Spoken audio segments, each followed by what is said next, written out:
ابو ہریرہ رضی اللہ تعالیٰ نے دیکھا کہ ایک عورت رسول اللہ دی مسجد چ آ رہی کولوں دی گزری،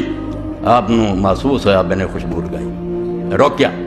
کیا میری بہن کتوں آئی ہے؟ کہنے گئی مسجد نبی، فرمایا خوشبو لگائی ہے؟ کیا ہاں، کیا بس؟ پھر میں اپنے حبیب تو میں اپنے پیارے محمد رسول اللہ صلی اللہ علیہ وسلم تو سنیا کہ جڑی عورت خوشبو لا کے مسجد نو جاوے اونا چر اللہ دی لعنت تو باہر نہیں آتی جنہ دی گھر جا کے اونا دا غسل نہ کرے جنہیں غسل جناب مار مار کے دھو کے جان چھڑا کے رب کو معافی منگ، اے عبادت ہے۔ یعنی مسجد نبی جانا اے بھی رسول کریم علیہ السلام نے فرمایا جدوں کہ عورت خوشبو لگائے کسے مجلس کولوں دی لنگے نیت چ خلل اے یہ میری خوشبو پروں دھیان کرن، فرمایا فحیا قضا وقت یا رسول اللہ دی شان نہیں سی ہو جے لفظ بولے وہ ایسی ویسی عورت بدکار کیا انہوں بہت گالی دیتی کہ وہ کوئی عورت ہے، انہوں عورت کون ہوندے ہے وہ خبیث گندگی دی پوٹلی ہے۔ اس تو اللہ دے دین نے دعائی دیتی کہ اے رسول اللہ دی بیوی اول بلا ضرور کرو نہ نکلو